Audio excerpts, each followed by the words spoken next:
All right, Tuesday Night Krug Show. As we move over from KMBR's Niners Nightly, Raj is with us, and we got a lot to get to. It was cut down day in the NFL today, so we never have a shortage of things to talk about. Come aboard. We'd love to hear your thoughts. What did you guys think was the best and worst Niner move of the day? Do you like the moves? Are you nervous? The season is approaching. How do you feel? How do you feel? We're getting into feelings tonight. Let's go.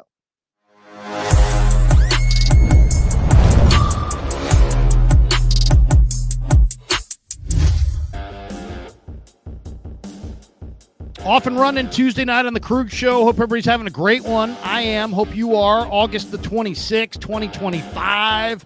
It is 7:12 West Coast time. 10:12 back east. Welcome to the Krug Show. Thanks for the band. Guys, take the rest of the night off. You guys are amazing. You guys are really looking good, sounding good. But pay you $200 to stop playing. Don't ever play anymore. No, but thank you to the guys. And if you're watching us on YouTube, do us a favor. Smash that like button. Hit the subscribe button. Make sure you've got the notification bell turned on or whatever. I'm not sure exactly how you turned on, but either way, turn it on so you never miss a show. And remember, once the stream wraps, you can catch me and the full replay anywhere you get your podcast, Spotify, Apple Podcasts, wherever your favorite platform is. Just search The Krug Show and you'll find us. And we got a lot to get to today, so we'll jump to it. But just looking at some of the numbers on the channel this month, really, really big. So, guys, really appreciating every single one of you guys. We're at 61,316 subs. We've had 2 million views of the Krug Show in the last month and picked up over 1,000 subscribers and almost 250,000 watch hours. 250,000 watch hours. So all I can say to all of you, thank you. And thanks to Kev, who's partying his ass off in Japan with his buddies. All right. On that note, and not embracing the grind like me and Raj, you know, when Kev starts giving his opinions like week 3, week 4, week back, where were you on cut down day? Where were you? Drinking sake in some bar somewhere where me and Raj were out here sweating. He's in his 20s, Larry. He's in his 20s, Larry. Exactly. Let him live. Kev, I'm sorry. Don't somehow eliminate the channel with one button just because you're pissed. Mm-hmm. All right. That would be a costly button. Raj, what'd you think? What'd you think today? Lots of moves. We could start in any direction. Jake Moody, shaky. I've got a stat that's unbelievable that I read you before. Mm-hmm. The Niners got rid of Sebastian Valdez. What the fuck? But you know what? There's several. As much as I want to go what the fuck and get all exercised about it, I can't really get super exercised. Why? Because this is just kind of the name of the game in the NFL. There's just every team has a guy that looked awesome this summer that got cut. So it's oftentimes a numbers game, and a lot of these guys will find their way back to the practice squad. And we'll talk about the guys we think they ought to pick up. But what did you think overall? Just throw it to you without leading in any direction. What stood out today? Yeah, I feel like, honestly, my knees are a little achy right now because I fell to my knees at Walmart today when Sebastian Valdez was away from the team. To me, that's the big news. To me is the biggest. You said mistake. What's the best move? There's a lot of positives, but I just want to get this one out of the way. I do feel that was a mistake. You keep YGM, who I'd never seen the man. It's a myth. He's a myth on the field. He's always hurt. He's like a Loch Ness monster. He really is. He's like Sasquatch. Sasquatch. But does he really even exist? I don't know. And then they kept Robert Beal Jr., who I think Sebastian Valdez has done more in 3 preseason games than Robert Beal in his career. But if he clears waivers, it's all good. I just don't know if he's going to clear the waivers. He's a very talented player. That was my biggest, concern of the day. Like, man, this guy was very talented. And I get it. There was some people like Evan Anderson. He flashed. He didn't get any worse this offseason, so you keep him. He's a good talent. You don't want to lose him. But losing a guy like Sebastian Valdez, who fans loved, he worked his butt off. That was a big, letdown for me. I hope he comes back. I know a lot of these guys are going to come back on the practice squad, But I feel like sometimes they over-calculate things. They're like, okay, if we clear him, he'll come back. You know, they got to make those calculated moves. It's like a puzzle, right? You have to figure out which piece of the puzzle you got to move around so you can bring him back to the practice squad. So I understand that, but to me, that was not the right piece of this jigsaw puzzle. But the other big issue is, man, wide receiver room is thin. I know we're going to get to that later on who they can bring in. It's very thin. Now, maybe tomorrow they move Jacob Cowing on the injured reserve so they can actually have a punter on the roster. That was pretty funny that they didn't have the punter. He told everybody relax. But what's going to happen with Watkins? So right now, if the season started, they got 2 healthy receivers. Don't know what's happening with Jennings. One good thing that I really loved, and I told you earlier, Drew Moss making the roster was that was amazing for me. That right there was like that on the head. So those are my big takeaways. I'm sure there's going to be a lot more that we talk about, but overall, just off the top of my head, those are like my big takeaways from this. The Niners have the 11th spot in the waiver priority. Is there a player or 2 or 3 or 12 that you want to see them put a claim in for? I'll give you a few names just as ideas because somebody asked this question on X and the fans weighed in with about a bunch of choices. And here's what the fans said. Okay. Malachi Corley, Jets receiver. You mentioned a receiver. Trey Palmer, a former Nebraska receiver who runs very well in the 4.3s. Laviska Shenault, a guy says is the one I like the most. Another guy said Malachi Corley. A guy said Matthew Wright, the kicker. How about that? Get him, make it happen. Greg Threlkeld has had a bunch of good names here, and these are some good ones here. Lyle Collins, Esapole, who is, I think, Wazoo tackle. Malachi Corley, Laviska Shenault, Chris Paul Jr., Pooh Paul. The Rams cut Chris Pooh Paul. I know. How about that? That's amazing. He was the 3rd-round pick, I think, wasn't he? He was a good player, man. Yes. I was hoping we'd get him in the draft. Like, he was a guy that I was like, oh, man. So, yeah, 100%. That's a good player. Esapole, though, that one right there, he would be a great tackle. Esapole, yeah.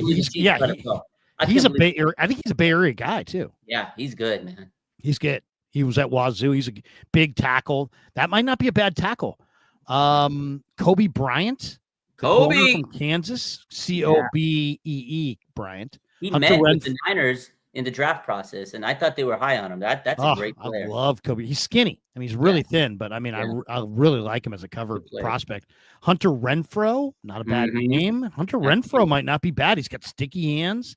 Nice vet. Greg Dulcich, the tight end from UCLA, Mike Hilton and Deshaun Jameson, a couple of slot corners.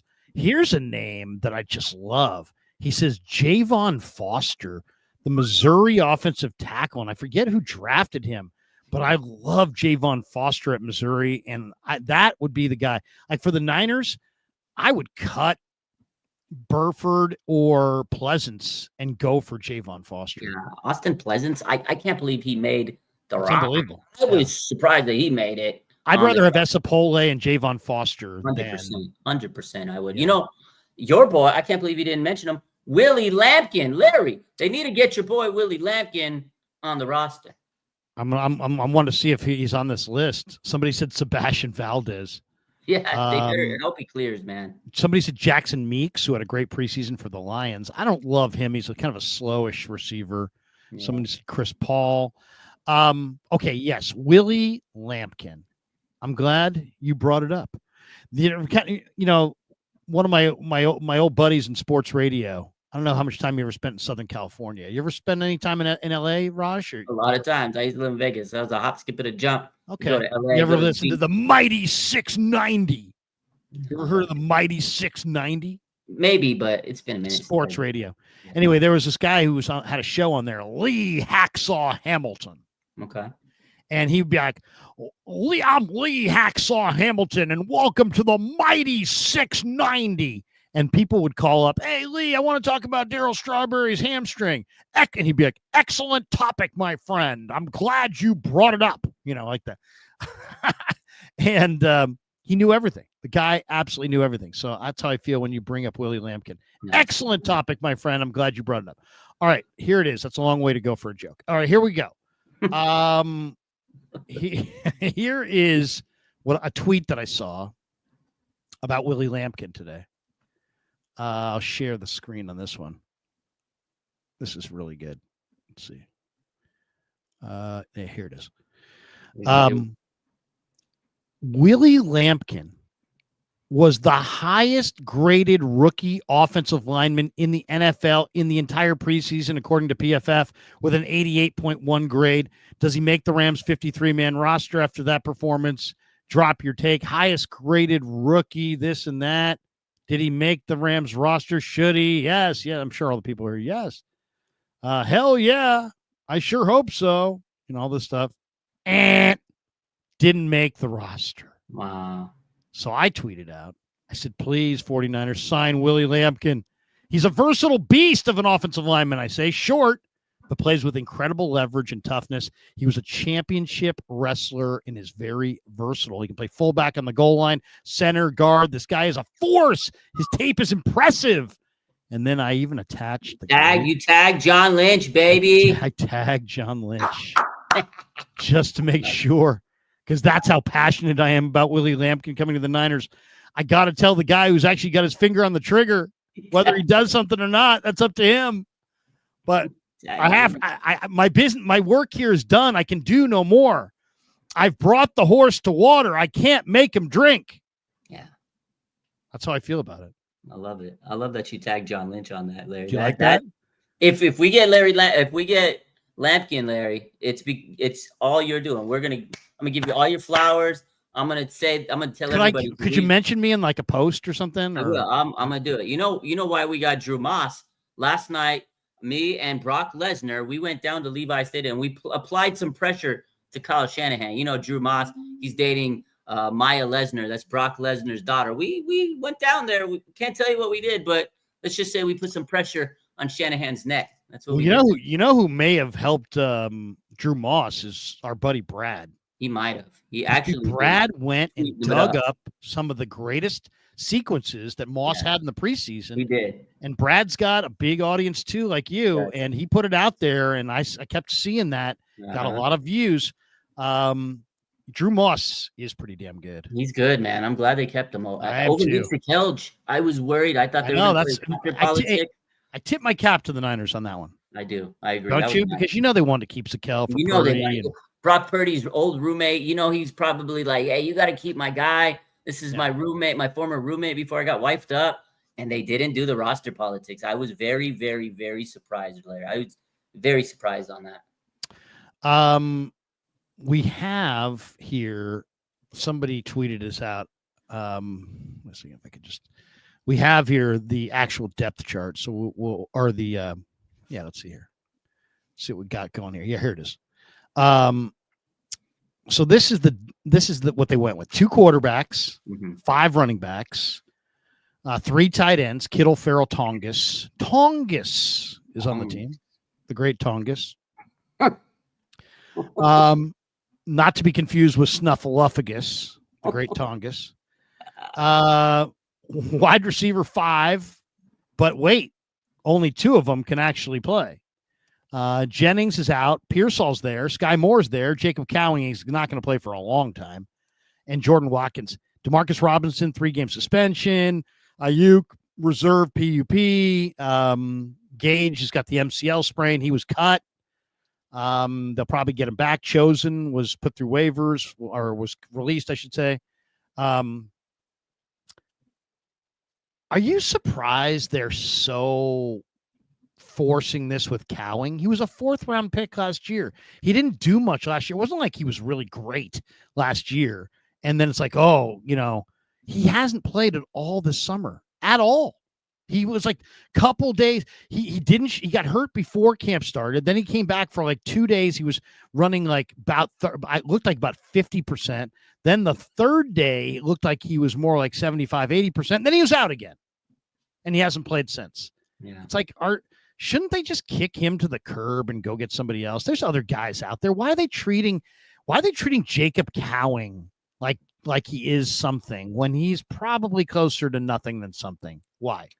Yeah, no, honestly, at the end of the day, I feel like they're just trying to justify the pick, just like Jake Moody. Like, they drafted him, they want to make sure that they give him those chances. I feel like Kyle does that a lot with these young players, with the rookies. Like, he doesn't want to take the L, so he's got to justify it. And they're going to give him the chance. They're going to probably put him on the injury reserve and give him his opportunity, because I feel like Kyle wants to be like, listen, we need to give this guy the absolute opportunity to see if he can really live up to the expectations. Because I think when they draft players, they really see they have this vision, and they really want to see if they can reach that vision. And this is probably going to be Cowling's last chance. But I agree with you, Larry. Should he make the roster? Probably not. I mean, hamstring, he was aggravated by so many injuries this offseason. Last year, he just really didn't look the part.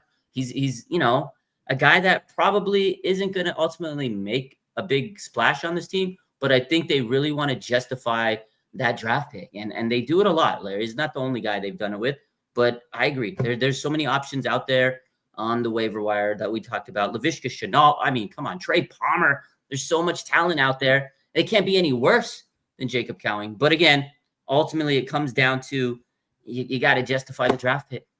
That's it. No, I think you're right. I think you could make that same argument for Jake, same argument for Cowling, same argument for Gross Matos. Yeah. They're trying to kind of justify their investment. And, sometimes you got to just say, screw that, and be more competitive and say, hey, I want to win more than I want to be right. Jake Moody, by the way, is 16 of 29 on 40-plus yard field goals over the last 2+ years. 16 of 29. We're not talking about from 55. We're not talking about from 58. 16 of 29 from 40+. He's shaky, man. He's shaky. Very shaky. He's on a very, very, very short leash, Larry. I think the ice is very thin where he's standing on. They got options. There's kickers out there available that were waived today. There's a lot. And they got Greg Joseph's number on speed dial. I feel like if Moody messes up at any point, like really messes up, I think at this point they're going to be done justifying that pick, and they're going to go make a call. Greg Joseph is one call away, Larry. They saw what he did over the preseason, or not preseason, training camp. I think they liked it. They got a taste of what it is to have him. So, again, if Jake falters, I think they can go call Greg Joseph up. They couldn't justify keeping 2 kickers on the roster during preseason because of all the injuries. So that's their ace in the hole. But again, there's a lot of other kickers. Ultimately, it's just, if you think about that whole situation with drafting Jake Moody, it's just crazy drafting him in the 3rd round when you probably could have got any kicker in undrafted. You could have got him and held a tryout for multiple kickers that offseason. You could have got one in the 6th, 7th round. I get it. Robbie Gold was going out, and you really wanted to make a strong stance on a kicker, but I still will never be able to justify that draft pick. I got a message today on one of my YouTube videos, and guy was like, Krug, I love the show. I'm big on it. I'm a regular. He's like, you are the best when it comes to micro, man. You just can, every single guy in the league and blah, blah, blah. And I don't, obviously. I don't know every single guy in the league. But he's like, you're big on micro, but I would love it if you would mix in some macro from time to time and just give us kind of your overview of the season. And I thought, you know what, that's really kind of true. I mean, we do really get caught in the weeds on a lot of stuff. Mm-hmm. And I think that, the YouTube audience really loves getting caught in the weeds, because this is where the hardcore fan really is. Yeah. The hardcore fan is right here. You got to know way more about the Niners to have success on YouTube than you do on the radio. And way, way, way more. You have to know way, way, way more about the Niners on YouTube to have success compared to people who talk about it on TV. Oh, I mean, they're just skimming, right?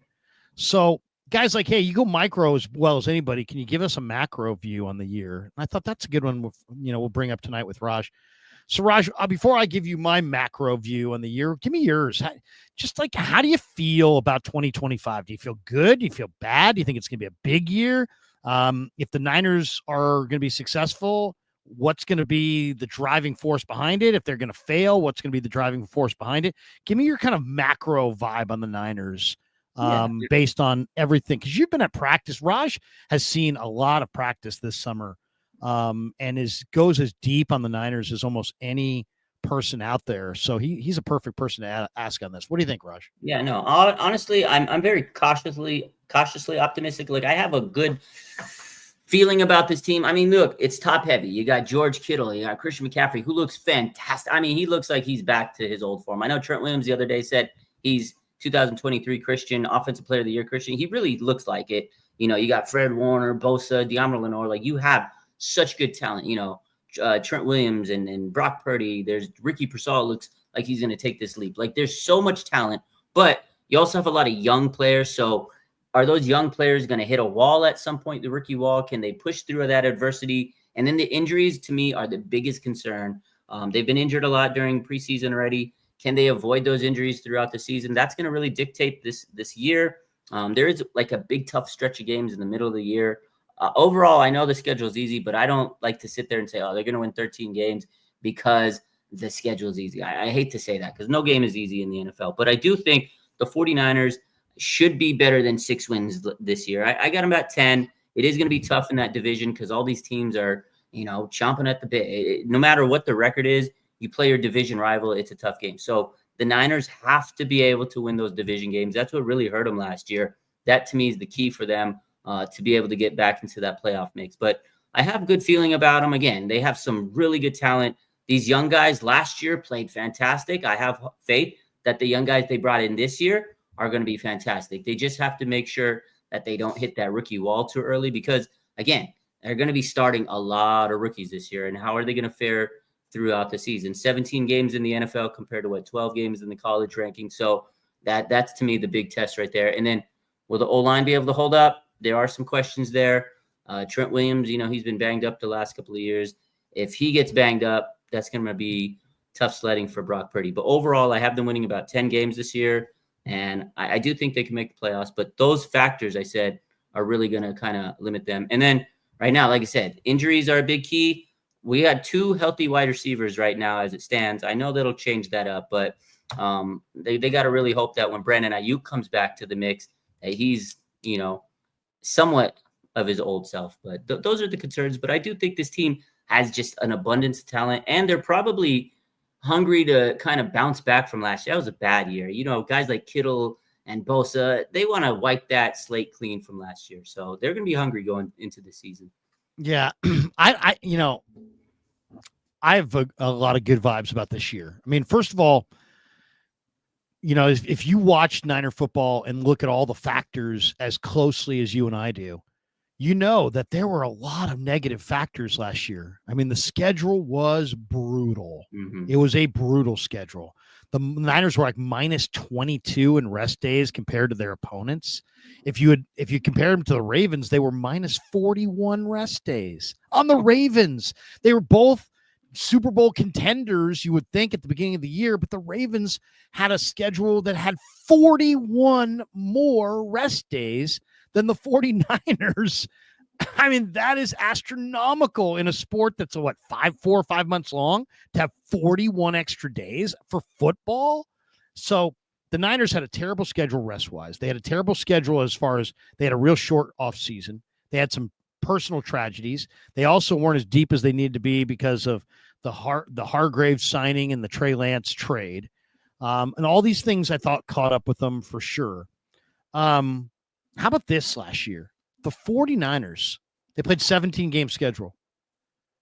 They played 10 games against teams that won 10 games or more. That's a lot. 10 of their 17 games were against double-digit win teams. This year, by comparison, they have a much more favorable rest schedule and a much more favorable schedule, period. Mm-hmm. So that's one. And I think, you know what? It is an absolute factor. It is an absolute factor. Go read the Warren Sharp article on it. Really, to me, the one thing that we don't see in the standings is it shows you all kinds of things: points for, points against, your record in the conference, your record out of the conference. But it doesn't give you, like when you see a matchup, who's got the more rest in a particular day, in a particular Sunday. The Falcons are playing the Bengals on Sunday, and the Bengals have regular rest, and the Falcons have 10 extra days or 7 extra days. It doesn't say that anywhere. It's not, and if it did, you would factor it in, and because it means a lot. So that's a big part of it. The other thing I think is that the 49ers this year play an easier schedule, but also I think Brock Purdy, there's teams that have a lot of strengths and then they just don't have the quarterback. Like, it's a pretty good football team, pretty good defense, pretty good this, pretty good that, and they just don't have the quarterback, and he's not making any plays. They don't have a guy. And then there's the opposite of that, where you don't have a perfect team, but you do have the quarterback. Mm-hmm. And I just feel like what I've seen from Brock Purdy this summer, I don't know if it's because he moved near George, but Purdy to Kittle has looked different this summer than in previous years. He's locked in. Yeah. And then Purdy has looked really good throwing it in the last 10 days or so to Pearsall. And believe it or not, Purdy looks pretty good throwing it to Watkins. And now you add another big, powerful running back. I think you got a better, deeper offensive line as far as the backups. If you do have to go to the backups, Colby, I think, can start. I think Connor Colby and Drew Moss can start. I think they got to redo their tackles, but I think those guys can start.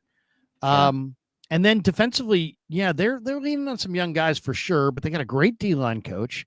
They got a great linebacker coach. I think they got a really good defensive coordinator, and I think there's some real talent there.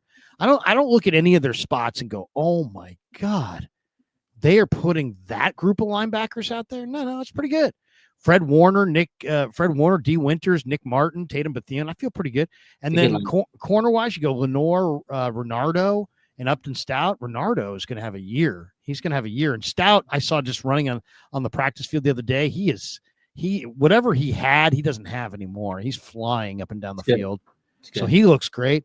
So, and I'm a little concerned about the depth in the secondary a little bit. And obviously, I just told you the edge rush up front is a major concern.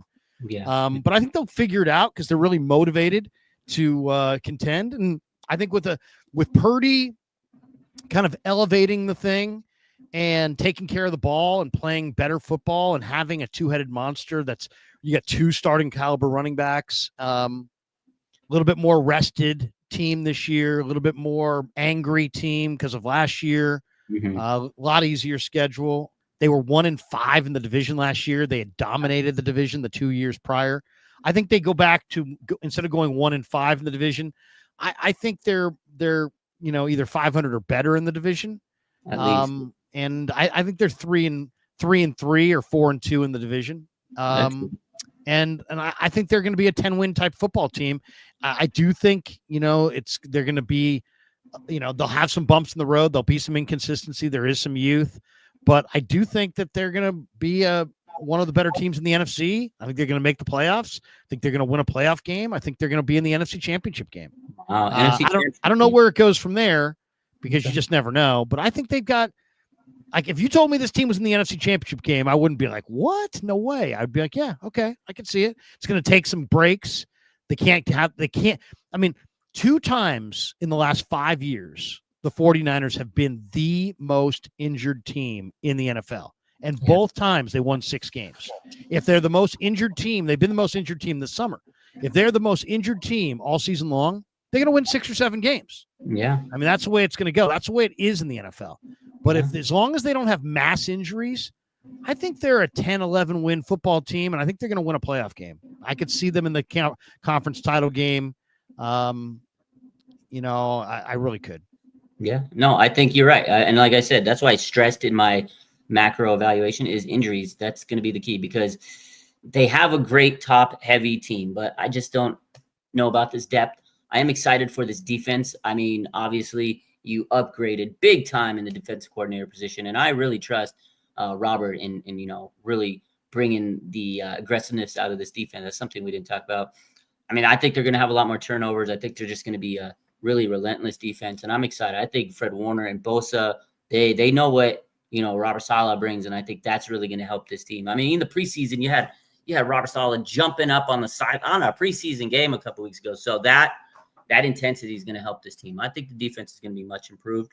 And you touched on CMC, but the guy that they just brought in, Brian Robinson, I think he's going to be a big key to this offense. If they can really limit CMC from doing way too much, and not having to carry the ball excessively, and they keep him healthy for the whole stretch of the season, that's huge, man. I'm a really big fan of that trade they just made for Brian Robinson Jr. So I think that definitely is going to be a major key. And Brock Purdy, he's looked fantastic in training camp. I think it's going to spill over into the season. We saw a little glimpse a week ago against the Raiders, and man, him and Ricky Pearsall just were locked in. And that's exactly what we saw every day at training camp. So I do think there's a lot more positive than the negatives. I know we came on and the first thing I said was, oh my God, why didn't they bring Sebastian Valdez?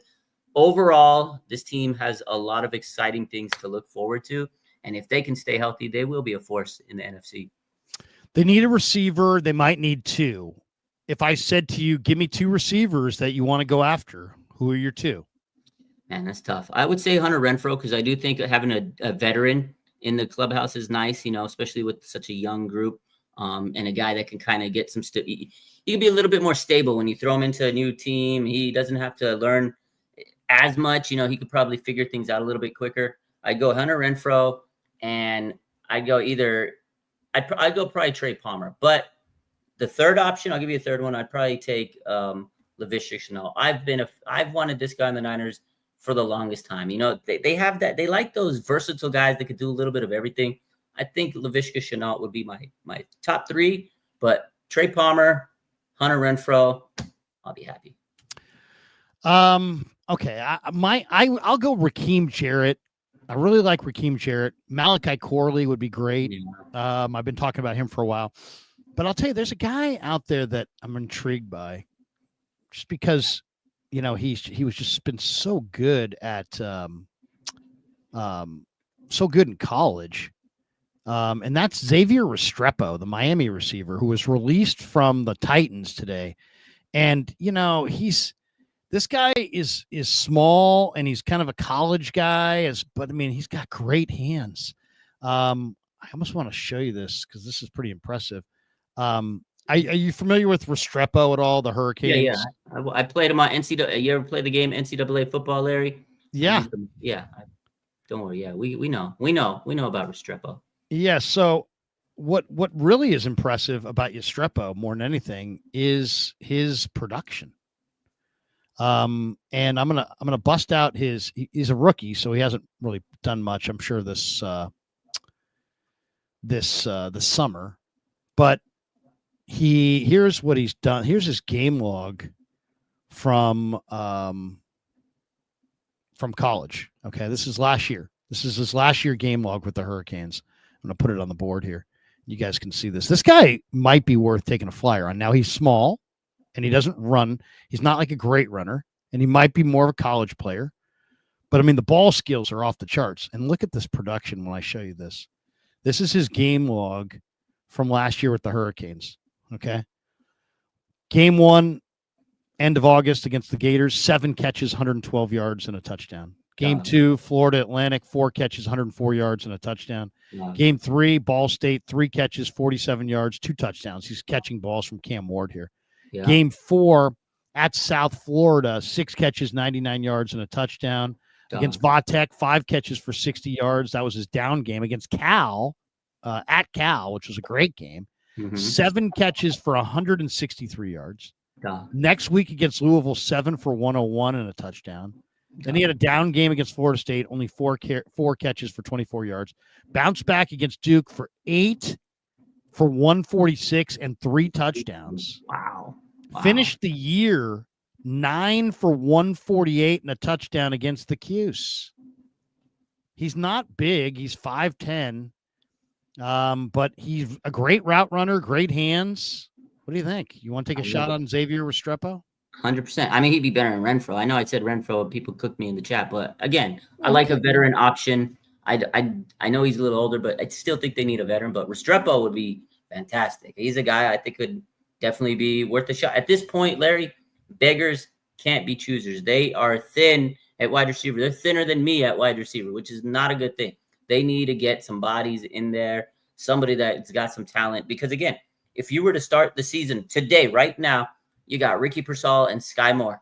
That's it. Nobody else play wide receiver. So there's a bunch of receivers cut today.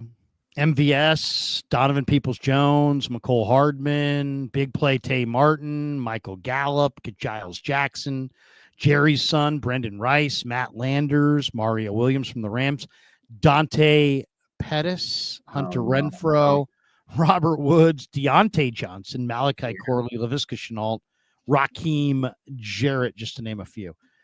So there's some receivers. There's some receivers out there, and I'm sure the Niners will be all over it, you would imagine, tomorrow. All right, let's talk about JJ. We talked about it on the KMBR side. The biggest story of the day is that Jauan Jennings, wasn't put on any list or at all, and they didn't do anything with him. They kept JJ on the 53-man roster. He's had the calf injury since late March. He's been spouting angry thoughts to somebody on social media. I think it seems like it's about his contract or contract extension related. Can't say for sure. The Niners want and need JJ badly, and they need him immediately, but he wants a lucrative extension. They're saying no. I guess the first question I would have to Lynch and Shanahan and Parag, are you guys having secret contract extension talks with Rosenhaus on JJ? But I'll throw it to you, Raj. What do you think? Are you most concerned about paying JJ? I mean, everybody's got a concern. Are you concerned about paying JJ? Are you concerned about ignoring JJ and having him, become a Devondre Campbell situation in the locker room? Yeah. Or are you afraid to trade JJ because he's been your best receiver at times? Are you afraid to pay him, afraid to trade him, or afraid that what he'll do if you don't do either? I'm not afraid of any of those things. I'm afraid of it. You fear nothing. I don't fear anything. I'm actually more concerned about is it really a calf injury? If he really has a calf injury, Larry, I'm concerned about that because calf injuries are no bueno. Like if he truly is injured, I'm worried about that because calf injury. You think he is? I don't know. Everybody's saying that he's using this calf injury as an excuse to get this contract situation. So I hope that tomorrow. Did you see his social media post? I posted it. Yeah, I've seen it all. He quoted a song. Offset. Yeah. And basically said, if you're not, it's like if you're like you did me wrong and look at the football. Here it is. Hold up. I got it. Let's see. It was on game day. Right here. Okay. It was his recent IG story on game day. And it was a quote by Offset. The song, for context, Offset is singing about his ex, Cardi B. So it could be women related, or it could just be contract related. It could be a subliminal, right? She's sending subliminal. So this is what the quote was. You effed around with the wrong dude. Hope your next N-word be great. That's what the quote said. I mean, and the song is called Move On. There you go. Move on. I think I might have that on my playlist. I got it on my playlist. Do you? I do. I think it's a good one. Yeah. Maybe I'm thinking about Move Along. Is there a song called Move Along? There is. It's from who sings that? God. Oh man, that's a good song. Emo band. I can't think of their name right now. Oh, that's a good song. Yeah. Should the Niners move on from JJ? All-American rejects. Thank you. I was gonna go crazy if you guys didn't tell me that. If he really wants out and he doesn't want to take the incentives on a contract, because again, I'm not paying him $20 million. They already gave him an extension. You said it best earlier on KMBR is, look, man, this is what we want from you. Sit down and say, look, we want to pay you maybe next year. Go out there, ball out, earn it. I would give him a little incentives. Like, okay, you want a little check? You did play decent for us. We're going to throw some incentives on you. That's all I can give you because I'm not giving you an extension. We extended you last year. If not, move on. Let's go trade you. There's options out there. Let's. You're not the end all be all receiver. Let's go trade it. Let's make a deal.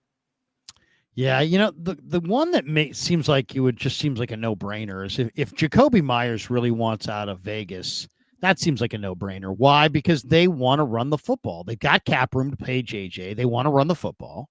I agree. JJ's a great run blocker. I mean, if you really want to establish Ashton Genty, then Jauan Jennings is the type of receiver you really want. And as far as the Niners are concerned, if you're really trying to, move on from Debo and Ayuk, what you really need is you need a guy who can run a volume of routes, play a volume of games, and make a volume of catches, right? And that's more Jacoby Myers than JJ. JJ's like he's a super reliable third receiver who's going to make 3 amazing catches over the course of the game that are going to help you win the game.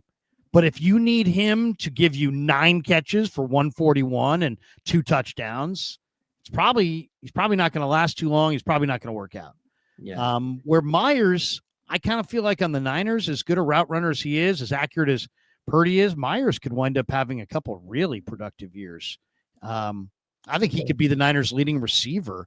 Like if you said who's going to be the Niners' leading receiver this year, I would probably say Demarcus Robinson. Some people would say Pearsall. Some people may say Jennings. But I wouldn't say Jennings. But if they had Jacoby Myers, I would probably say Jacoby Myers, and I would probably say it definitively. I like him. I think he's very, very underrated. People don't understand. He's good. But I think the only issue with if you're getting Jacoby Myers, he's going to want a little bit more, right? He wants out because he wants a little bit more money and that type of situation. So are the Niners, if they're not going to willing to pay Jennings, are they going to be willing to pay another guy? It would end up being a 1-year rental type situation like Brian Robinson probably is. So that's what they have to really answer is, do we just want a rental? Because they also have to realize, well, we know Brandon Ayuk's coming back at some point, and you have his big contract. So you got to kind of justify the wide receiver money. But again, at this point, beggars can be choosers. Jacoby Myers would be a great addition to this roster. I do think he'd be catching at least 5-6 a week, man. That guy, he's solid receiver. Was there anybody cut today that you want to add that you're just like, yes, that's the first guy I want to add? On the Niners or just anywhere else? You'd like to add to the Niners that's been released by somebody else. Man, there's so many people out there. There's I can't pick one. You can't pick one. You can't really pick one. It went one. trench heavy. I will say that 10 offensive linemen, 11 defensive linemen. That's very heavy in the trenches. I think we talked about him. A couple of players earlier. I mentioned Willie Lampkin, that guy, but Essa Pole actually. If I had to go with any lineman, Essa Pole, yes, I would bring him over and get rid of maybe like Burford or Austin Pleasance because I can't believe the Chiefs got rid of him. That probably, if I could bring one guy in, it'd probably be him because again, we've touched on it. Offensive line is risky. We don't know if they're going to be able to handle the season and stay healthy. I know Ben Barch is not staying healthy. I am almost certain by week 4 or 5. Connor Colby is going to be the starting left guard, and he's not going to look back. He's going to be our starter throughout the rest of the season once Ben Barch goes down with some weird injury. I could already predict it. And I feel you're right on that one. Yeah, and I do. My other prediction might be a hot take, maybe not. I feel like Jake Brendel's not going to perform that great, and then Drew Moss will replace him at center at some point in the season. So we're going to have Connor Colby and Drew Moss finishing the season as starters. I do think so. I'll make the prediction that Lynch sees my tweet and says, you know what? If we just maybe get this guy, maybe this guy will shut the hell up. I love that you tweeted him. maybe we'll get Krueger to shut up. Maybe we'll get him with his Lampkin. So he gets me the Lampkin, even though it's against his better judgment. He goes with the Lampkin. Brendel gets hurt. Lampkin steps in. Moss steps in for Barch. Colby also is in the mix, and the Niners come out of this year feeling great about their interior line going into next year, and all they are is really a tackle away from a great line. Moss and Colby and Pooney and Lampkin, and they look up and they're like, you know what? We got the interior covered. All we need is a tackle. And I'll say this. I'm going to look at the list of guys, but yeah, Essa Pole, I think would be a really nice tackle. I think that'd be a great one. Great call there.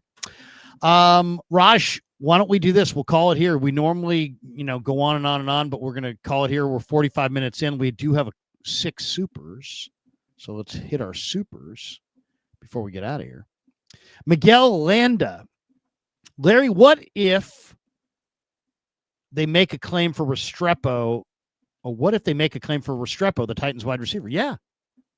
This might have been before we started talking about it. I didn't see this until just now. Trust me. Otherwise, I would have said, yeah. I would have put this up there before when we talked about it. Yeah, I like that one. I mean, why? Because bottom line is enough of the underwear Olympics. It's about football. Who's good at football? At the end of the day, it's not about, oh, well, my guy's 6'4" and this guy's 5'10". Who cares? Doesn't matter. Steve Smith's great. He was great. He was tiny. He was like 5'8". Darryl Green was one of the greatest corners of all time. He's 5'8". All right. Enough on the height. Some of the really, it's a game of skill. And your Restrepo's got major skills.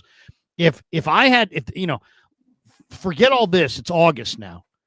Forget all this. Let's just put the Niners back at Levi's next February, and it's 1st and 10 at the 10 with a chance to win the Super Bowl over Harbaugh.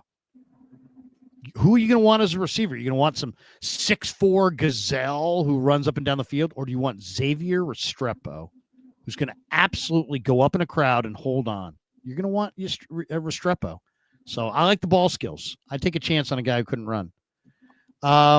JC Mania, will you guys be betting on OSU Texas? LOL. Also, any predictions on LSU versus Clemson, Notre Dame versus Miami? Well, Notre Dame versus Miami is that's hard to bet on that, but I'll go with the Canes, and I'll go with LSU against Clemson, and I'll go with Ohio State against Texas. I'm taking Texas, baby. Arch. Going with Arch. Mm-hmm. There you go. Maybe he's going to be great. JC Mania, is losing Sebastian Valdez similar to losing Womack from last year? Yes. Yeah. It's worse in some ways because you're talking about a guy who can rush the passer on your front seven. They just, that he wasn't great in that second preseason game. I said it because it was true. He looked great in the first game. He looked great early in the summer. He looked great in the last game. That middle game against the Raiders, he got engulfed. And I think that's cost him. That's what did him in? You think that's what did him in? Yeah, I do. Okay. JC Mania, Restrepo 4'8" is the ultimate Belichick wide receiver. LOL. Mm-hmm. LYK, what's that? If you know, you know. If you know, you know. Efton Chisholm also ran slow for Eastern Washington, and he made the Patriots. And they're comparing him to Amendola. Jeb, wait a second, where is that? There we go. Jeb, how many times are we going to waive young talent to keep vets who are always hurt? Morstead should kick and punt, to be honest, too. Probably better than Moody. Probably more trustworthy at this point. Who do they waive? What vets? I mean, I guess Mordecai. They can't, or not Mordecai. Yatir Gross-Matos was a vet they kept. Mm-hmm. I would have gone younger, but they still got time. It's crazy. But once again, I think Raj was totally right. They're trying to justify that signing. I'm sure there was money involved there. JC Mania, based on the 53-man roster, who's the swing tackle? There isn't one. That's the problem. There's a right tackle backup, and it's Pleasance, and there's a left tackle backup, and it's Burford.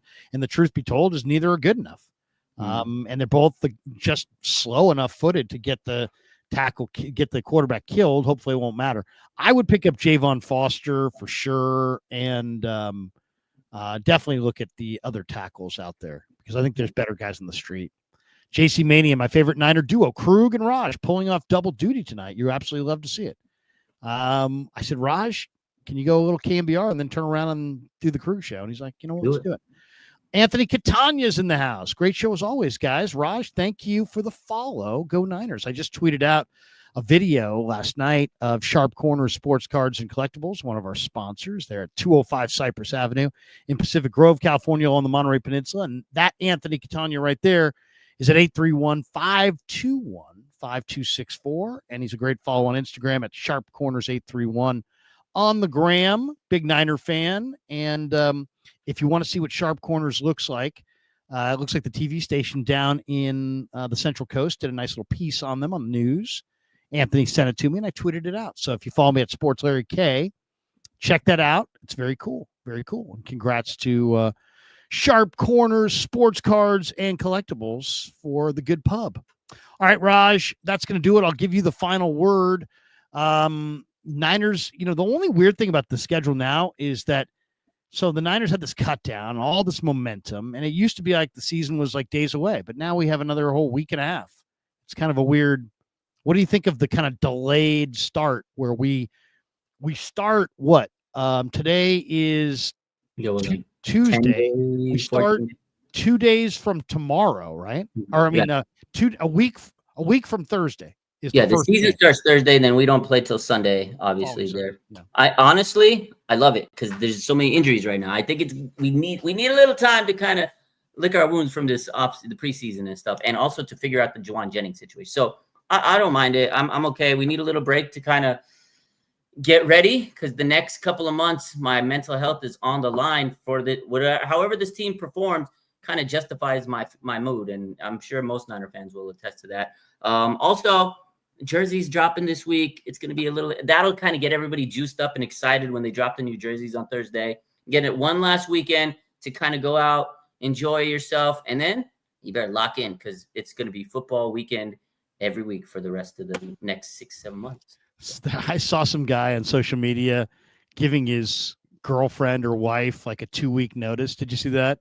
Got the NFL starting in 2 weeks. I won't be listening to your stories. I won't be hanging out. We won't be talking. We will not be doing anything on the weekends. I'll be watching college on Saturday and pro on Sunday. And this is my 2-week notice.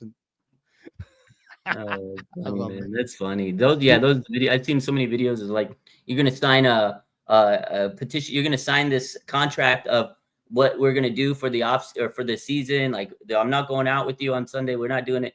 No time together. But once the season's over, I'm all yours. It's like here's the contract. It's funny that people make some funny jokes about it. Harry says, Larry, are you done for the night? Nope. I'll be streaming in a half hour. No, yes, I'm done for the night. You're done. Could you imagine? Can you imagine? The grind never ends. But no, we're done right here. And I will be working on a video. I'm going to peruse the lists and I'm going to peruse the Niner roster. And I may tweet a couple things later tonight, but some roster thoughts. But that's it for tonight. I'll be in Santa Clara tomorrow. Lynch and Shanahan will address the media, I believe, in the afternoon. 2:00. 2:00. So I will be there for that. Raj, is there a singular question that you would like me to ask either Lynch or Shanahan tomorrow at 2:00? I mean, I know everybody's going to ask him about Jauan Jennings. I think that's what everybody wants to understand. No. Man, there's the question maybe I would ask is where are you going to get any other receivers other than what's on the roster? Maybe ask him a receiver question because if they don't do it before the press conference, ask them like, hey, what are we doing on wide receiver here? We got 2 wide receivers that are healthy.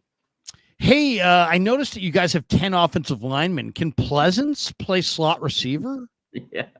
What if you just asked him just an asinine question, but with total seriousness? Yeah. Any chance that Burford could be your fullback? No. Or you just go, hey, guys, I just got one question. Sebastian Valdez, what the hell? What were you thinking? What's going on there? Does the guy got to be Reggie White to make this team? Unbelievable, man. Willie Lampkin, your thoughts? Thoughts? Oh, yeah. I'm praying for Willie Lampkin. Maybe I'll go say a prayer right now for Willie Lampkin. That's going to do it for us. Thanks to Pig and a Pickle. Thanks to Sharp Corner Sports Cards and Collectibles. Thanks to Claw Daddy Arcades. They're a great follow on Instagram, or he's a great follow on Instagram at Claw_Daddy_Arcades. Locations in Capitola Mall and Visalia Mall opening this year. Thanks to Claw Daddy Arcades. Thanks to Sharp Corners. Thanks to Pig and a Pickle. Thanks to Raj. Thanks to all of you. Have a great night. We'll see you tomorrow. Niners Nightly on the YouTube tomorrow at 6:00, and we'll recap everything that Lynch and Shanahan said and probably more data on the roster. Have a great night, guys. See you tomorrow. Take it easy. Thanks for watching the Krug Show on YouTube.